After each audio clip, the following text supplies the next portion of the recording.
O Senhor esteja convosco.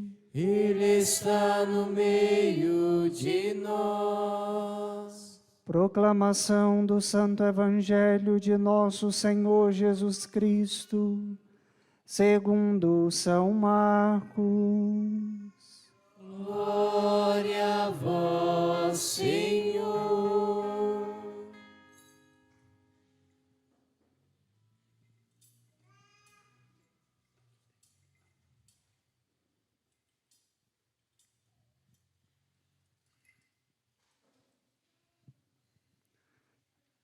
Naquele tempo, descendo Jesus do monte com Pedro, Tiago e João, e chegando perto dos outros discípulos, viram que estavam rodeados por uma grande multidão. Alguns mestres da lei estavam discutindo com eles. Logo que a multidão viu Jesus, ficou surpresa e correu para saudá-lo. Jesus perguntou aos discípulos: o que discutis com eles? Alguém da multidão respondeu: Mestre, eu trouxe a ti meu filho, que tem um espírito mudo. Cada vez que o espírito o ataca, joga-o no chão e ele começa a espumar. Range os dentes e fica completamente rijo. Eu pedi aos teus discípulos para expulsarem o espírito, mas eles não conseguiram. Jesus disse: ó geração incrédula, até quando estarei convosco? Até quando terei que suportar-vos? Trazei aqui o menino. E levaram-lhe o menino. Quando o espírito viu Jesus, sacudiu violentamente o menino, que caiu no chão, e começou a rolar e a espumar pela boca. Jesus perguntou ao pai: desde quando ele está assim? O pai respondeu: desde criança. E muitas vezes o espírito já o lançou no fogo e na água para matá-lo. Se podes fazer alguma coisa, tem piedade de nós e ajuda-nos. Jesus disse: se podes, tudo é possível para quem tem fé. O pai do menino disse em alta voz: eu tenho fé, mas ajuda a minha falta de fé. Jesus viu que a multidão acorria para junto dele. Então ordenou ao espírito impuro: espírito mudo e surdo, eu te ordeno que saias do menino e nunca mais entres nele. O espírito sacudiu o menino com violência, deu um grito e saiu. O menino ficou como morto, e por isso todos diziam: ele morreu. Mas Jesus pegou a mão do menino, levantou-o e o menino ficou de pé. Depois que Jesus entrou em casa, os discípulos lhe perguntaram a sós: por que nós não conseguimos expulsar o espírito? Jesus respondeu: essa espécie de demônios não pode ser expulsa de nenhum modo, a não ser pela oração. Palavra da salvação. Glória a vós, Senhor.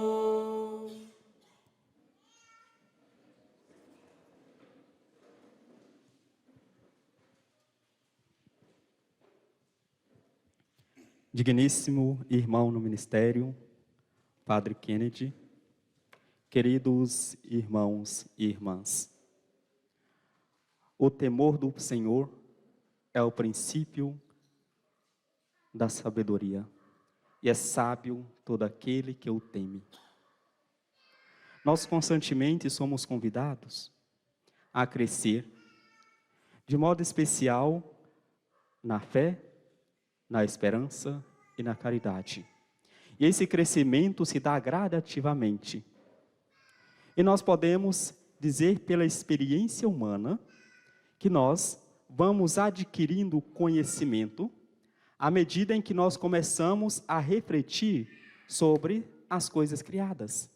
E hoje, logo no início da primeira leitura, o Eclesiásticos fala para nós que a sabedoria foi criada antes de tudo, porque essa sabedoria é um dom de Deus. E esse dom ele é gratuito, e ele é concedido àqueles que Deus amam. E então, poderíamos dizer que todo dom vem para nos ajudar a crescer tanto na humanidade, quanto na nossa intimidade com Deus. Veja que exemplo belíssimo de pessoas que têm o temor de Deus. Olha, no Evangelho, Jesus, ele desce do monte com 3 de seus discípulos, e os outros ali estão rodeados pela multidão. Porque a multidão espera que os discípulos façam um milagre específico, expulsar o demônio de uma criança. E expulsar esse tipo de demônio que foi colocado no Evangelho não é de qualquer forma. E ali, Jesus ele vê aquela multidão. E ele sabe que as pessoas esperam algo dele. Mas por que as pessoas esperam algo de Jesus? Porque, na verdade, todo aquele povo já tinha ouvido falar sobre ele. Sabia que Jesus tinha poder de expulsar os demônios. Jesus tinha o poder de agregar as pessoas a si. Aquelas pessoas já tinham visto e ouvido falar muito bem de Jesus. E eles sabiam muito bem que Jesus jamais iria decepcioná-los. E, diante desta realidade, Jesus, ali defronte daquela multidão, ele vai mostrar para o povo, antes de tudo, que Deus é compassivo. Mesmo diante daquela multidão incrédula, mesmo diante daquela pergunta que Jesus vai fazer, até quando eu tenho que suportar? Jesus, ele vai usar de compaixão, porque ele sabe que sem ele nada vai dar certo. Ele sabe que sem ele nós não podemos nada, mas se nós estivermos ao seu lado, não existe tribulações que não serão vencidas. Pelo contrário, a graça de Deus antepõe tudo aquilo que nós somos. E Deus vem ao encontro do seu povo. Deus vem em socorro daqueles que o amam de verdade. Porque Deus é o amigo fiel. Ninguém pode dizer, eu procurei a Deus e não fui ouvido por Ele. Enganaria a si mesmo e mentiria para si mesmo. E então, Jesus, ele vai ouvir o pai daquela criança. Senhor, nós trouxemos o meu filho para que seus discípulos expulsassem o demônio dele. E seus discípulos não conseguiram. Não conseguiram por quê? Será que aqueles discípulos não rezavam? Será que eles não tinham fé? Tinha. Claro que tinha fé. Mas será que eles não rezavam? É claro que rezava. Mas de que jeito? Como era a oração que os discípulos faziam? E ali, Jesus vai então perguntar quanto tempo que esse menino está assim, desde criança. Quer dizer que há muito tempo. Olha só. E Jesus vai perguntar, você crê que eu posso fazer uma coisa? Se o Senhor puder fazer alguma coisa, faça. Se o Senhor puder. Muitas das vezes nós somos aquele pai incrédulo, que esperamos um milagre na nossa vida, que esperamos que Deus faça alguma coisa por nós, mas nós viemos a Ele com uma simples palavra: se Deus fizer. Espera aí. Se Deus fizer? Não. Eu sei que Deus pode fazer algo por mim. E se Ele não me conceder aquilo que eu preciso, aquilo que eu quero, é porque Ele sabe na hora certa de agir. Então, tira o se da sua oração. O se já é uma falta de fé. E Jesus vai dizer: se eu puder, Ele vai reconhecer sua pequenez. Ele vai dizer: Senhor, eu creio. Mas aumenta a minha falta de fé. Às vezes nós precisamos só disso, queridos irmãos e irmãs. Crer com todo o coração, com toda a alma. Perceber a graça de Deus na nossa vida. E jamais ficar com dúvidas que não levam a lugar nenhum. Quando alguém chega para mim e fala assim: padre, eu não creio em Deus, me convença. Eu falo para a pessoa normalmente: eu não estou nem aí se você não crê. Porque quando Jesus estava com os seus discípulos no meio da multidão, as pessoas vendo Ele, muitos não acreditavam no que Ele fazia. Porque a fé, ela não é um ato somente racional.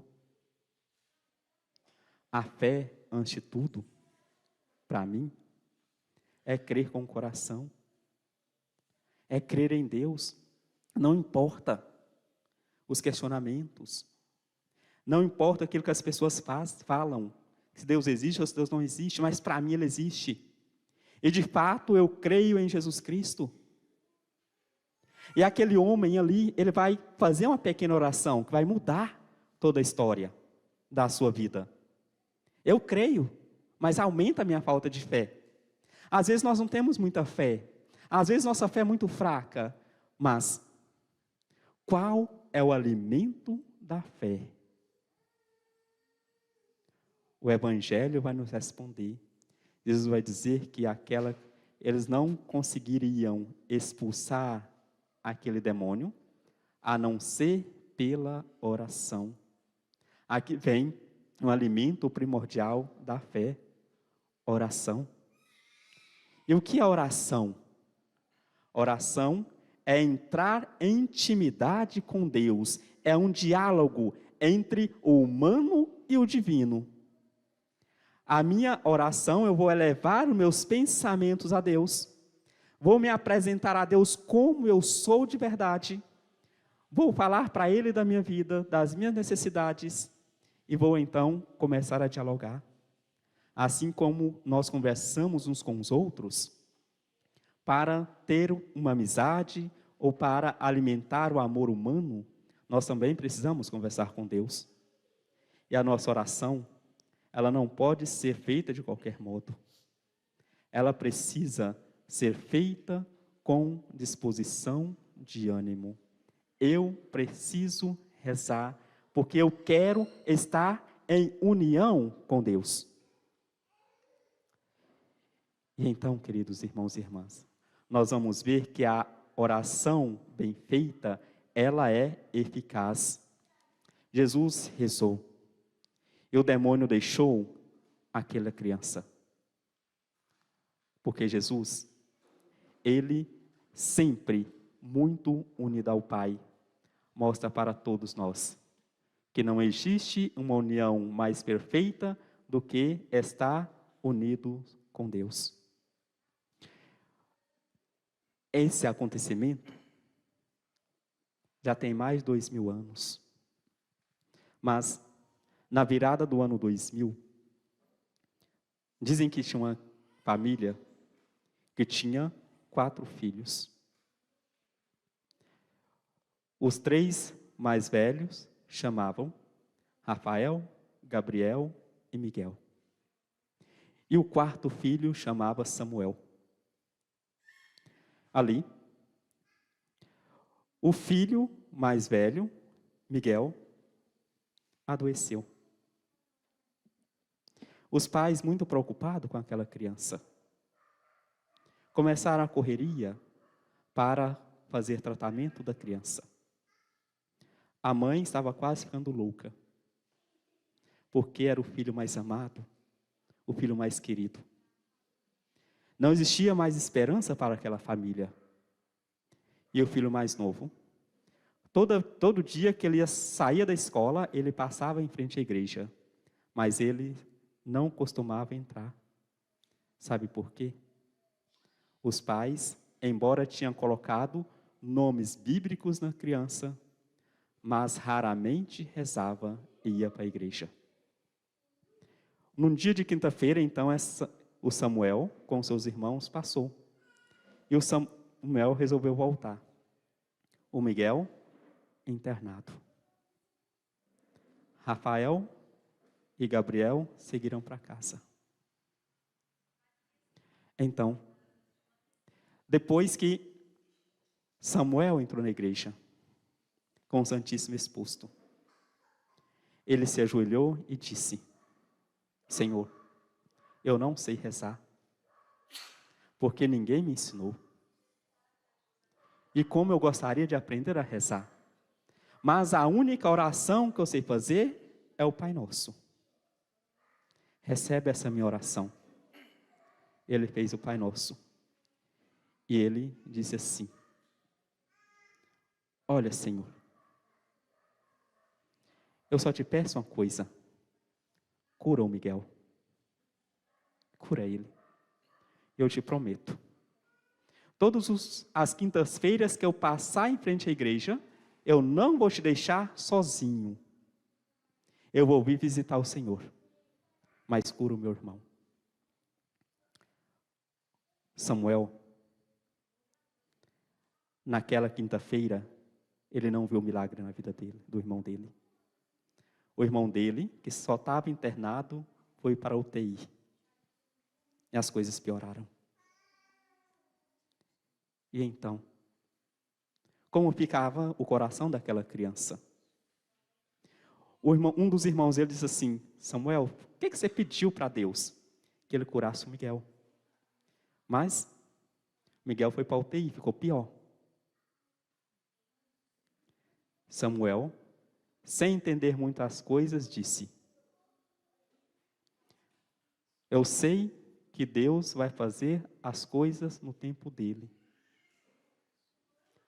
E então, o irmão do meio disse assim: é por isso que eu não rezo. Porque Deus faz as coisas não segundo o meu tempo, mas segundo o tempo dele. Muitas das vezes nós somos assim. Queremos as coisas para ontem. Queremos que tudo seja resolvido com um passo de mágica. E a vida não é assim. Na quinta-feira seguinte, Samuel passou novamente na igreja. Rezou o Pai Nosso. Como ele tinha passado a semana aprendendo a Ave Maria, e ele rezou a Ave Maria. A oração dele foi diferente. Ele disse assim: Senhor, eu sei que não estava na hora do Senhor curar meu irmão, mas eu não vou pedir para ele a cura dele mais. Eu vou pedir para o Senhor cura meu coração. Porque muitas vezes, eu, embora seja uma criança, não tenho noção do que é certo e do que é errado. Muitas vezes eu quero as coisas de acordo com aquilo que eu penso, com aquilo que eu acho. Eu quero que as coisas venham para mim, porque eu só quero. E ele disse para Deus: nem sequer eu pensei no amor por ti. Eu só pensei no amor pelo meu irmão. E eu nem sei se te amo, Senhor. Nem sei se te amo. Me ajuda a te amar. Faz diferença na minha vida. Foi embora. A situação do Miguel não melhorou muito. Ele saiu da UTI, mas continuou internado. Na quinta-feira seguinte, novamente, voltando da escola, ele passou. E ali, ele não tinha palavras para pedir a Deus nada. Sabe por quê? Eles tinham recebido a notícia ruim. que o Miguel tinha sido desenganado pelos médicos e que só esperava a morte chegar. Só esperava a morte chegar. Chegando na capela, diante de Jesus sacramentado, ele não falou nada. Ele só chorava. E ali ele ouviu uma voz. Por que você está chorando? Ele olhou para os lados, não viu ninguém. E novamente a voz, por que você está chorando?